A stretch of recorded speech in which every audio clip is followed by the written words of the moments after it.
Lockdown का countdown. जी हां, lockdown का काउंटडाउन की बात आज होगी। मैं हूं प्रिया आपके साथ और आज के इस खास चर्चा में सबसे ज्यादा जरूरी है बात करना लॉकडाउन को लेकर।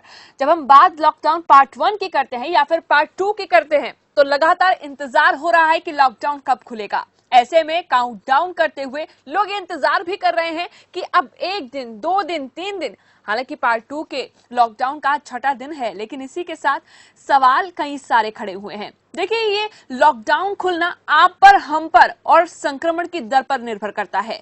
आप कितनी बड़ी भूमिका निभा रहे हैं ये बहुत जरूरी हो जाता है, क्योंकि सरकारें हर वो प्रयास कर रही है जिससे आंकड़ा रुक सके, क्योंकि संक्रमित लोगों की संख्या लगातार बढ़ रही है।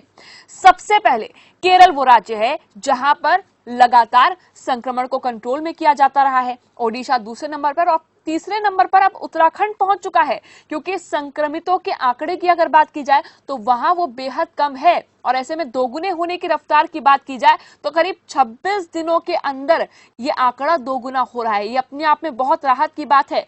लेकिन ऐसे ही कई जिले हैं जिन्हें हॉटस्पॉट तो चिन्हित किया गया था, जिनमें साफ तौर पर यह कहा गया था कि यहाँ आंकड़े तो सामने आ रहे हैं लेकिन उन पर रोक लगाई गई।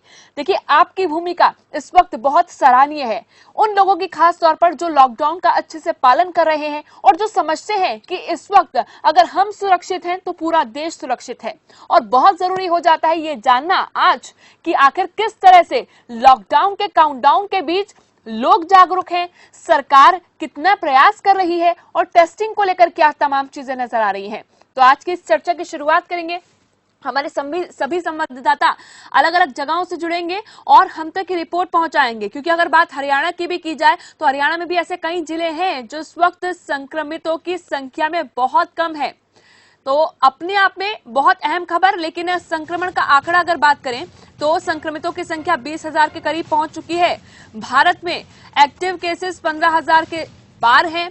और इसके साथ साथ जब हम अलग अलग राज्यों की बात करते हैं तो ऐसे कई केस सामने आ चुके हैं जिनमें लक्षण नहीं है। 24 घंटे में 1383 नए मामले सामने आए हैं।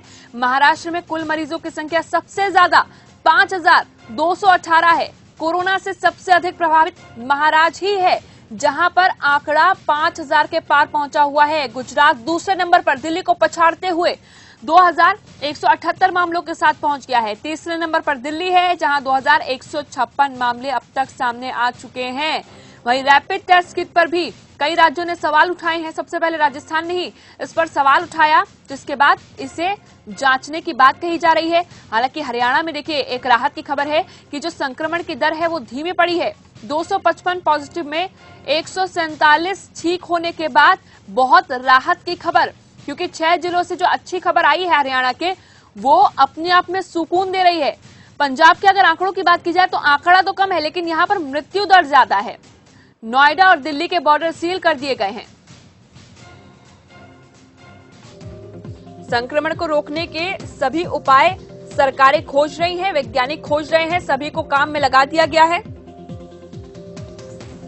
संक्रमितों की संख्या 20,000 के पार पहुंचने के बाद देखिए, क्योंकि शुरुआती समय से ही लगातार संक्रमण को रोकने के काम हो रहे थे और अभी भी ये जारी है।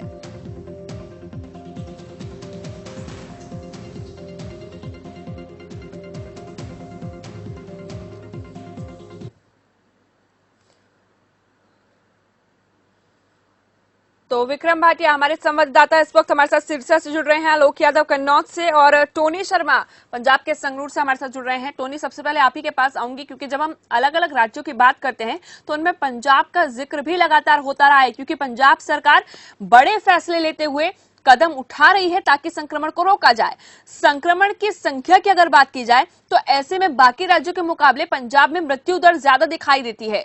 उसको लेकर क्या कुछ कहा जा रहा है? जी भैया, अगर बात करें पंजाब के जिला संगरूर की, तो जिला संगरूर में अब तक 3 केस पॉजिटिव आए थे। सबसे पहला केस पॉजिटिव ऐसा है संगरूर के नाल थोड़ी सी दूर है गांव गगरपुर। लेकिन खुशी की खबर, राहत की खबर यह है कि कल रात शाम को उसका जो टेस्ट है वो नेगेटिव आ चुका है और आज उसका दोबारा से टेस्ट लिया जाएगा। अगर उसका टेस्ट फिर नेगेटिव आ जाता है, जो पहला केस पॉजिटिव आया था, तो हो सकता है कल उसको छुट्टी भी दे दी जाए। उसके बाद यहाँ पे कोई और केस पॉजिटिव नहीं आया, क्योंकि जो प्रशासन है पूरी तरह दुरुस्त है। जो पंजाब सरकार के हुक्मों को माना जा रहा है, यहाँ कर्फ्यू लगा हुआ है, लोगों को बाहर जाने की इजाजत नहीं है। और लोग भी जागरूक हो चुके हैं। लोगों ने अपने मोहल्लों को सील कर लिया और किसी को बाहर जाने की इजाजत नहीं है, लोग अपने घरों में कैद हैं। जी प्रिया।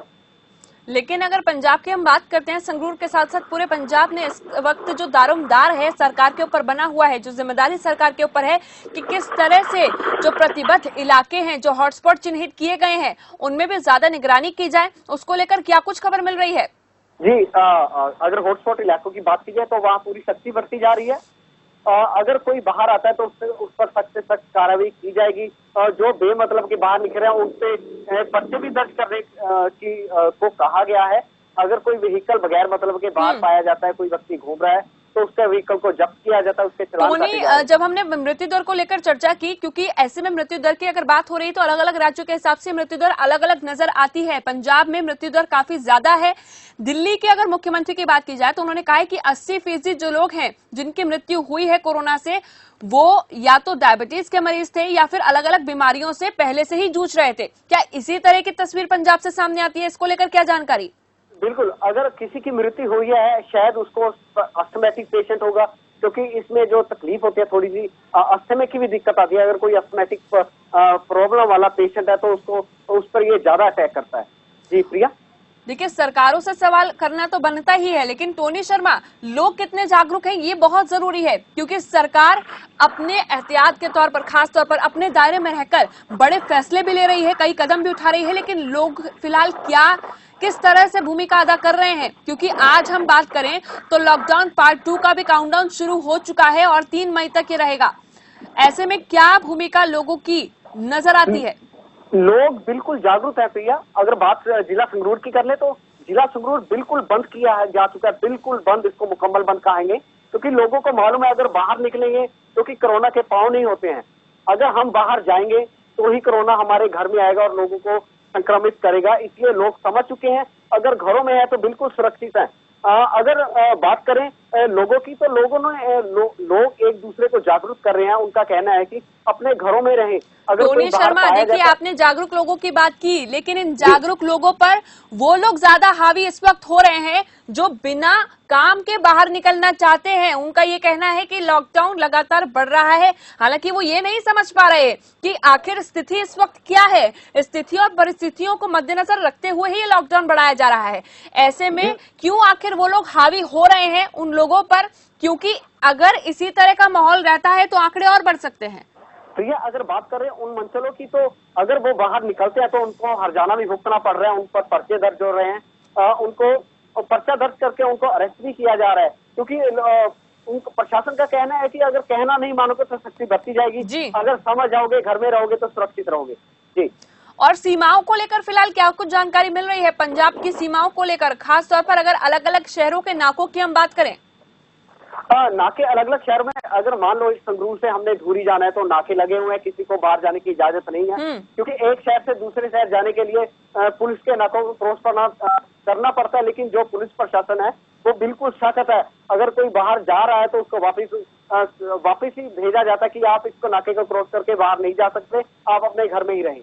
जी। और अगर हम राज्य के बॉर्डर्स की बात करें तो उसको लेकर क्या जानकारी है? और अपने शहर के अलग अलग नाकों की भी बात की, क्या 2400 घंटे उस पर निगरानी की जा रही है? बिल्कुल 2400 घंटे। अगर हम रात को भी, खबरफास्ट की टीम ने एक दिन रात का भी दौरा किया था, क्योंकि ड्यूटी बदलती रहती है, अलग अलग पुलिस जो दिन में ड्यूटी करते हैं वो घर चले जाते हैं, जो नाइट ड्यूटी में वो नाइट में आ जाते हैं।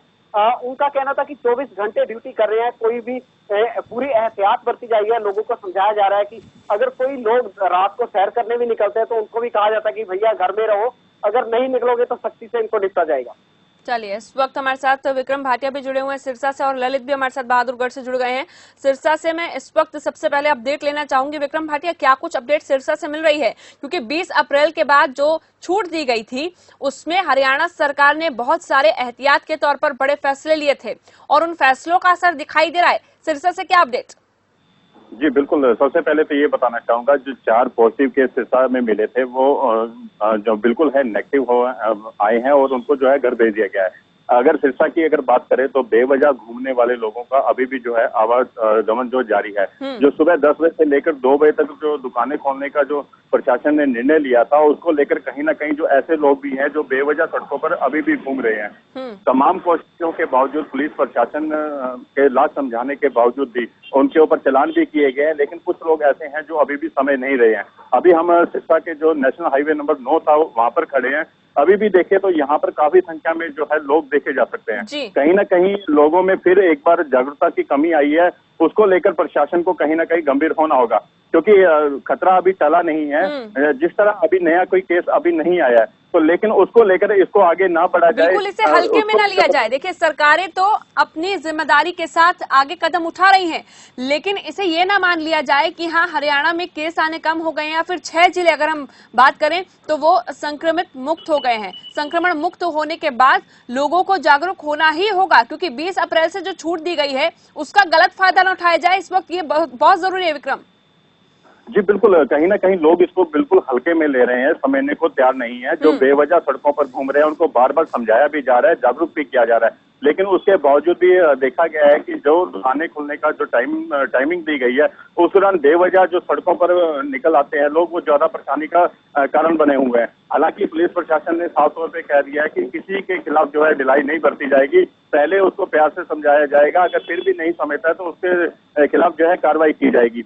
पुलिस प्रशासन की अगर हम बात करें तो सिरसा के अंदर लगभग 26 नाके लगाए गए हैं, और शहर की अगर बात करें, शहर में पूरे 15 से 16 नाके हैं जहां पर पुलिस कर्मचारी 24 घंटे तैनात रहते हैं। उसके बावजूद भी अगर लोग बेवजह सड़कों पर घूमते हैं तो कहीं ना कहीं इसको लोगों में जागरूकता की कमी कहेंगे। बिल्कुल, क्योंकि पुलिस कर्मियों के लिए भी इस वक्त एक बड़ी चुनौती बना हुआ है, क्योंकि हम अलग अलग राज्यों से देख रहे हैं कि पुलिस कर्मियों में भी संक्रमण का जो दर है, जो दायरा है, वो बढ़ रहा है। ऐसे में पुलिस कर्मियों की भी हिफाजत बहुत जरूरी है। ऐसे में लोग अपने सुरक्षा को समझे, लोगों की सुरक्षा को समझे, बहुत जरूरी हो जाता है। जी बिल्कुल, पुलिस कर्मचारियों का भी यही कहना है कि जो लोग उनके पास आते हैं या नाके पर आते हैं तो उनको पहले समझाया जाता है कि आप अपने घरों में रहें। अगर फिर भी अगर नहीं मानता है तो उनका चालान किया जाता है। अगर हम पिछले दिनों की अगर बात करें, लगभग 7500 के करीब जो है लोगों के चालान काटे गए हैं, और इतनी बड़ी संख्या में ही जो है उनके चालान की राशि को उनको जुर्माना लगाया गया है, और लगभग 800 के करीब जो है वाहनों को जो है इंपाउंड किया गया है। लेकिन लोग जो है फिर भी समझने को तैयार नहीं है। लोगों को समझना होगा कि जितनी दूरी बना के रखेंगे, अपने घर में रहेंगे, उतना हम सुरक्षित रहेंगे। जी चलिए विक्रम, मैं आपके पास लौटूंगी, लेकिन आलोक यादव भी कन्नौज से हमारे साथ जुड़े हुए हैं। आलोक, अगर बात हम पूरे यूपी के करें तो सबसे ज्यादा जनसंख्या वाला यूपी यानी कि उत्तर प्रदेश, 20 करोड़ जनसंख्या है यहाँ पर, लेकिन अब जो आंकड़े हैं वो खास तौर पर दिल्ली एनसीआर के साथ साथ बहुत सारे शहरों में दिखाई दे रहे हैं। कन्नौज का क्या हाल है? बिल्कुल प्रिया, देखिए अगर हम लोग उत्तर प्रदेश के कन्नौज की बात करें तो कन्नौज में जो अभी तक संख्या है वो 7 तक ही सीमित रह गई है, और जो यहाँ का प्रशासन है, जिला प्रशासन है, वो पूरी मुस्तैदी के साथ लगा हुआ है। वो हालांकि अगर पुलिस प्रशासन की बात करें तो पुलिस भी काफी मुस्तैदी के साथ हर चौराहे पे, हर नाके पे खड़ी है, और जो लोग आवाजाही कर रहे हैं वो उनसे बाहर आने का कारण पूछ रही है। हालांकि पुलिस प्रशासन के लिए भी सरकार को बड़ी सुरक्षा जो है वो मुहैया करानी चाहिए, क्योंकि अभी हाल में ही काफी केस ऐसे देखने को मिले हैं जिसमें पुलिसकर्मी भी कहीं ना कहीं कोरोना की चपेट में आए हैं। बिल्कुल जी। लेकिन आलोक, जब हम बात करते हैं उत्तर प्रदेश की, देखिए 20 अप्रैल के बाद कुछ छूट की बात निकलकर सामने आ रही थी, लेकिन उसके बाद आंकड़ा और ज्यादा बढ़ गया। ऐसे में जो एक बार फिर से दिल्ली यूपी बॉर्डर था उसको सील कर दिया गया, नोएडा से दिल्ली जाने वाला जो रास्ता था उसे बंद कर दिया गया। क्या इसी तरह से पूरे शहर, खासतौर पर हम कन्नौज की बात करते हैं, सभी शहरों में क्या इसी तरह से नाकों पर नजर आ रहा है, यानी कि चौकसी और बढ़ा दी गई है? जी बिल्कुल, जब से सरकार ने छूट की बात की है तब से हालांकि जो लॉकडाउन है वो लोगों ने हल्के में लेने की कोशिश की, लेकिन जो पुलिस प्रशासन है वो मुस्तैदी के साथ खड़ा हुआ है, और वो लगातार लोगों को समझाने का प्रयास भी कर रही है पुलिस कि आप लोग घर में रहें, सुरक्षित रहें। अगर कोई जरूरी काम है तभी आप बाहर निकलिए, अन्यथा जब आप घर में रहेंगे तभी कोरोना की जो चैन है वो हम लोग तोड़ पाने में कामयाब हो पाएंगे। टेस्टिंग को लेकर क्या जानकारी मिल रही है आज की अगर हम बात करें? जी हाँ बिल्कुल, अगर तहसील की बात की जाए या अन्य जगहों की बात की जाए तो यहाँ पे जो है पुलिस वही लोग पहुँच रहे हैं जो जिनको बहुत जरूरी काम है वो, हालांकि जो बैंकों के बाहर या फिर आलोक, टेस्टिंग को सब्जी लेकर मंडी क्या की बात की जानकारी जाए। मिल रही है? क्योंकि कई ऐसे संवेदनशील इलाके हैं जहां पर ये कहा गया है कि जो टेस्टिंग प्रक्रिया होगी वो पूरी सुरक्षा के साथ होगी। आज टेस्टिंग को लेकर क्या कुछ फिलहाल जानकारी मिल रही है? टेस्ट जी हाँ, बिल्कुल। हाँ, जिस तरीके से प्रिया, देखिए आपको बिल्कुल बताना चाहेंगे कि तहसील की अगर बात की जाए तो तहसील में बहुत ही कम ठीक है लोग वहां आलोक, मैं पहुंच रहे आपके हैं। पास वापस लौटूंगी, लेकिन इस वक्त हमारे साथ ललित कुमार भी बहादुरगढ़ से जुड़े हुए हैं। ललित कुमार, आपके पास आते हुए, जब हम बहादुरगढ़ की बात करते हैं तो फिलहाल आप जिस नाके पर मौजूद हैं वहां से कई वाहन गुजरते हुए नजर आ रहे हैं। नाके की क्या फिलहाल हालत है इस वक्त, यानी कि किस तरह से वहां पर ध्यान रखा जा रहा है, कितनी चौकसी वहां पर बरती जा रही है, क्या जानकारी? जी बिल्कुल, मैं आपको बता दूं, बहादुरगढ़ के इस वक्त हूँ मैं दिल्ली के टीकरी बॉर्डर पर। जी बात की जाए, यहाँ पर दिल्ली की सीमा और हरियाणा की सीमा है, इस पर हरियाणा पुलिस द्वारा नाके लगाए गए हैं और जो भी वाहन चल रहा है उसकी गहनता से जांच की जा रही है, उसका तापमान न मापा जा रहा है, उसके बाद ही उन्हें बहादुरगढ़ में एंट्री दी जा रही है। जिस प्रकार से राजधानी दिल्ली में जो कोरोना पॉजिटिव केसों की संख्या ज्यादा बढ़ती देख रही है, उसके बाद से ही प्रशासन ने अलर्ट है और यहाँ पर बॉर्डर को सील कर दिया गया था। जो भी वाहन चालक आएंगे उसकी पहले जांच की जाएगी और उसकी जो परमिशन है वो देखी जाती है, उसके बाद ही उन्हें बहादुरगढ़ में एंट्री दी जाती है। इसके अलावा जो एम्बुलेंस है उनके लिए भी यहाँ पर 2 डॉक्टरों की टीम बिठाई गई है जो अलग अलग समय में बैठती है, एक मॉर्निंग में, एक इवनिंग के समय में बैठती है। जिसके बाद जो भी एम्बुलेंस यहाँ आती है उसकी भी गहनता से जांच की जाती है, जांच के बाद ही आगे आने दिया जाता है। क्योंकि जिस प्रकार से बहादुरगढ़ में दिल्ली के एक निजी अस्पताल की स्टाफ नर्स को कोरोना पॉजिटिव पाया था, उसके बाद से यहाँ पर चौकसी बढ़ा दी गई थी और जब से ही यहाँ पर नाके लगा दिए गए और सील कर दिया गया था और कल से यहाँ पर थर्मल स्क्रीनिंग की जांच की गई है। उनके जो भी दिल्ली के कर्मचारी है वह बहादुरगढ़ में एंट्री करते हैं, उनके गहनता से जांच की जाती है, उनका पूरा डाटा यहाँ पर नोट किया जाता है और कहाँ से वो आए हैं, किस समय यहाँ से जाते हैं, किस समय आते हैं, वो पूरा डाटा नोट किया जाता है। उसके बाद ही उन्हें बहादुरगढ़ में एंट्री दी जाती है। ललित, अभी कुछ ही देर पहले खुद डिप्टी सीएम दुष्यंत चौटाला ने प्रेस कॉन्फ्रेंस की। उन्होंने ईंट भट्टों को खोलने के साथ साथ कई उद्योगों की भी ऐसे उद्योगों की भी बात की जिन्हें खोलना फिलहाल बहुत जरूरी हो चुका है। ऐसे में बहादुरगढ़ के लोगों की उस पर क्या प्रतिक्रिया है, क्या कुछ पता चल पा रहा है? जी बिल्कुल, मैं बहादुरगढ़ की बात की जाए तो बहादुरगढ़ में भी 20 तारीख से कुछ छूट दी गई थी, जिसके बाद एसपी कुल्लर फरीद और जो अन्य दुकानदार थे उनको छूट दी गई थी, जिसमें एक दिन में 45 लोगों के पास बनाए गए थे, परमिशन मिली थी। जिसको देखते हुए, क्योंकि 20 तारीख को रोडों पर इतनी जनसंख्या, जो लोग थे उनकी संख्या देखने को मिली और वाहनों की ज्यादा संख्या होने के कारण प्रशासन ने फैसला लिया कि जितने भी पास बनाए गए थे वो निरस्त कर दिए गए थे, रद्द कर दिए गए थे। जिसके बाद से प्रशासन ने उनको फोन कर सूचना दी गई कि आपके जो छूट दी गई थी वह निरस्त कर दिया गया है। और प्रशासन का कहना है ऐसा कोई भी व्यक्ति जिनके पास बनाए गए थे लोग खोलेंगे उनके खिलाफ कार्रवाई की जाएगी। और बात की जाए ईंट भट्टों की, ईंट भट्टे तो खोल दिए जाएंगे, लेकिन जो प्रवासी मजदूर थे वो अपने घरों पर चले गए हैं, जिसको चलाने में काफी परेशानियों का सामना करना पड़ेगा। और बात की जाए उद्यमी का जो फैक्ट्री एरिया, उसकी बात की जाए, फैक्ट्रियों को खोल तो दिया जाएगा लेकिन उसमें काफी समस्याएं सामने आएंगी, क्योंकि अभी तक बहादुरगढ़ ग्रीन जोन में अभी तक कोई भी मामला सामने नहीं आया है। उसको देखते हुए यहाँ पर कुछ एक्टिविटियों को परमिशन दी गई थी, जिसके बाद प्रशासन ने रद्द भी किया, क्योंकि दिल्ली से लगता इलाका है, एनसीआर में लगता है, और जो दिल्ली से टच होने के कारण दिल्ली में दिन प्रतिदिन जो मामले हैं पॉजिटिव केसों के बढ़ते जा रहे हैं, उसी को देखते हुए बहादुरगढ़ में सख्ती की गई है। और अगर फैक्ट्रियों को खोला जाता है तो संभावित तौर पे जो कोरोना वायरस महामारी है ज्यादा फैल सकते हैं, क्योंकि ललित, अगर मैं बहादुरगढ़ की बात करूं तो वहां पर अनाज मंडियों के साथ साथ सब्जी मंडियों के क्या हालात दिखाई दे रहे हैं? क्योंकि बहुत सारे ऐसे लोग हैं जो अपने इलाकों को सील किए हुए हैं और खास तौर पर दूसरों को भी जागरूक कर रहे हैं, लेकिन दूसरी तरफ ऐसे भी बहुत लोग हैं जो इतनी ज्यादा संख्या बढ़ने के बाद, क्योंकि देश में जिस तरह से आंकड़ा बढ़ रहा है उसके बावजूद ना तो वो जिम्मेदार बन रहे हैं, ना ही अपने आप को सुरक्षित रखने की कोशिश कर रहे हैं। जी बिल्कुल, मैं बहादुरगढ़ की बात की जाए तो बहादुरगढ़ में कई सारी कॉलोनियां ऐसी है जहाँ पर लोगों ने अपने इंटरेस्ट लेकर लोगों को जागरूक किया जाता है और वहाँ पर सैनिटाइज चैम्बर भी बनाए गए हैं। उसको लेकर भी जो भी कॉलोनी में लोग आएगा पहले सैनिटाइज होने के बाद ही अंदर जाएगा। उसके अलावा बात की जाए कुछ शरारती तत्व ऐसे भी हैं जो बगैर कुछ काम के बहादुरगढ़ में लोग बाहर निकल रहे हैं, सड़कों पर निकल रहे हैं, जिसके खिलाफ पुलिस ने कार्रवाई की है। बहादुरगढ़ में करीब 155 लोगों के खिलाफ मामले दर्ज किए हैं, 350 के करीब वाहनों के चालान काटे गए हैं, तो करीब 250 के करीब वाहनों को इम्पाउंड किया गया है। तो इसके अलावा जो उन पर जुर्माना भी करीब 17 लाख के करीब जुर्माना भी लगाया गया और पुलिस भी बार बार में गश्त कर रही है, फ्लैग मार्च निकाल रही है, लोगों को समझा रही है। उसके अलावा जो बात सब्जी मंडी की जाए, सब्जी मंडी में भी जो सब्जी मंडी खोली गई थी, इसके बाद से इस सब्जी मंडी को बंद कर दिया गया था, जो भीड़ भाड़ का इलाका को देखते हुए, क्योंकि मंडी में काफी भीड़ आने लग गई थी, उसी को देखते हुए ऑनलाइन जो सब्जी विक्रेता है घर घर जाकर सब्जी दे रहे हैं, जिसके लिए प्रशासन द्वारा 450 के करीब पास अलाउड किए गए हैं रेहड़ी वालों के। वे रेहड़ी वाले सुबह मंडी से जाकर सब्जियां लेते हैं, फल लेते हैं, उसके बाद शहर में जाकर घर घर एहतियात बरते जा रहे हैं, लेकिन बहुत ज्यादा जरूरत इस बात की है ललित कि लोग भी जागरूक हों और अपनी सुरक्षा को लेकर उन्हें कुछ ना कुछ जरूर करना होगा।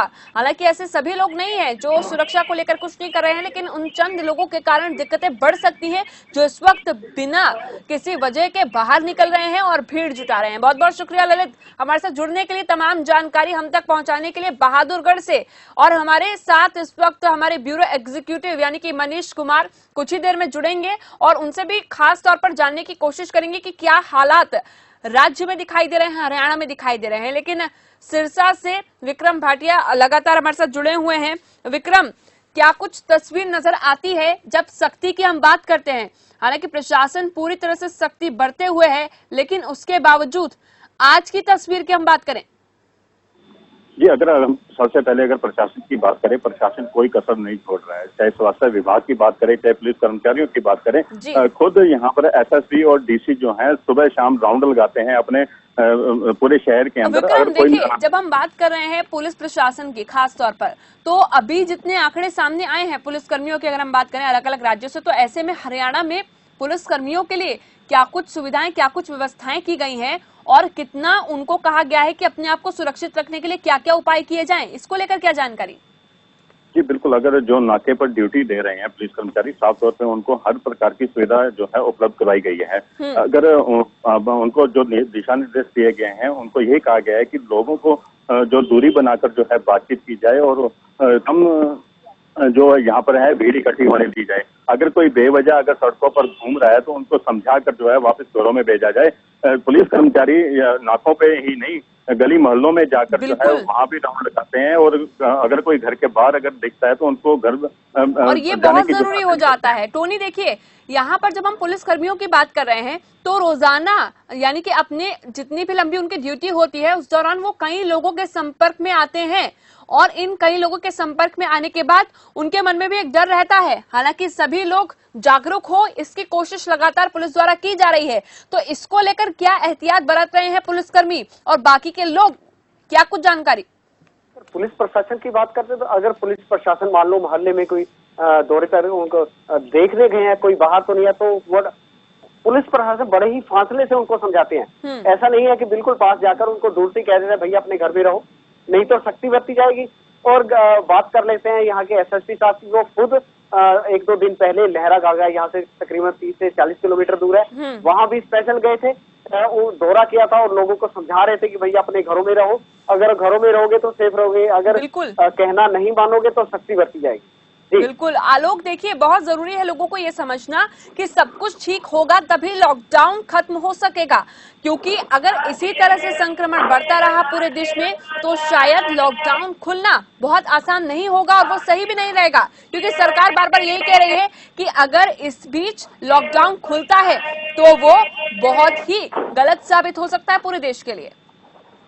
जी हाँ बिल्कुल प्रिया, जैसे कि आपने कहा कि लॉकडाउन जब ही खुलेगा जब लोग इस बात को समझेंगे और कोरोना की चैन टूटेगी। लेकिन अगर हम लोग बात करें सब्जी मंडी की तो सुबह का नजारा ये होता है कि लोग हजारों की भीड़ में एक साथ मौजूद होते हैं, जिससे कहीं ना कहीं अगर कहें कि लॉकडाउन की धज्जियां उड़ती हैं तो गलत नहीं होगा। वो हालांकि जो पुलिस प्रशासन है वो पूरी तरह मुस्तैद भी रहता है, काफी लोगों को समझाने का प्रयास भी करता है, लेकिन लोग हैं कि मानने को तैयार नहीं होते हैं, वो अपनी जिद में अड़े रहते हैं। तो इसका जो इसका साइड इफेक्ट होगा वो कहीं ना कहीं अगर लॉकडाउन बढ़ने की ओर वो इशारा भी करता है। जी चलिए, फिलहाल सभी संवाददाता हमारे साथ जुड़े और इसके साथ ही आप सभी ने हमें ग्राउंड रिपोर्ट भी बताई, लेकिन हम चर्चा इस बात को लेकर भी कर रहे थे देखिए कि लॉकडाउन तभी खुल सकता है जब सब कुछ ठीक हो, क्योंकि केंद्र सरकार भी बार बार ये कहती नजर आ रही है 20,000 के पार अब ये आंकड़ा पहुंच चुका है। तो ऐसे में क्या कुछ लोग सोचते हैं, क्या कुछ लोग कर रहे हैं, कितनी भागीदारी वो इस वक्त देते हुए नजर आ रहे हैं इस लॉकडाउन में, इस लॉकडाउन की पालना में अपने आप को सुरक्षित रखने के बीच, ये तमाम चीजें बहुत जरूरी हैं और उसके बाद ही हम ये समझ सकते हैं कि काउंटडाउन लॉकडाउन का कितना जरूरी है। फिलहाल के लिए चर्चा में बस इतना ही। आप बने रहिएगा खबरफास्ट के साथ।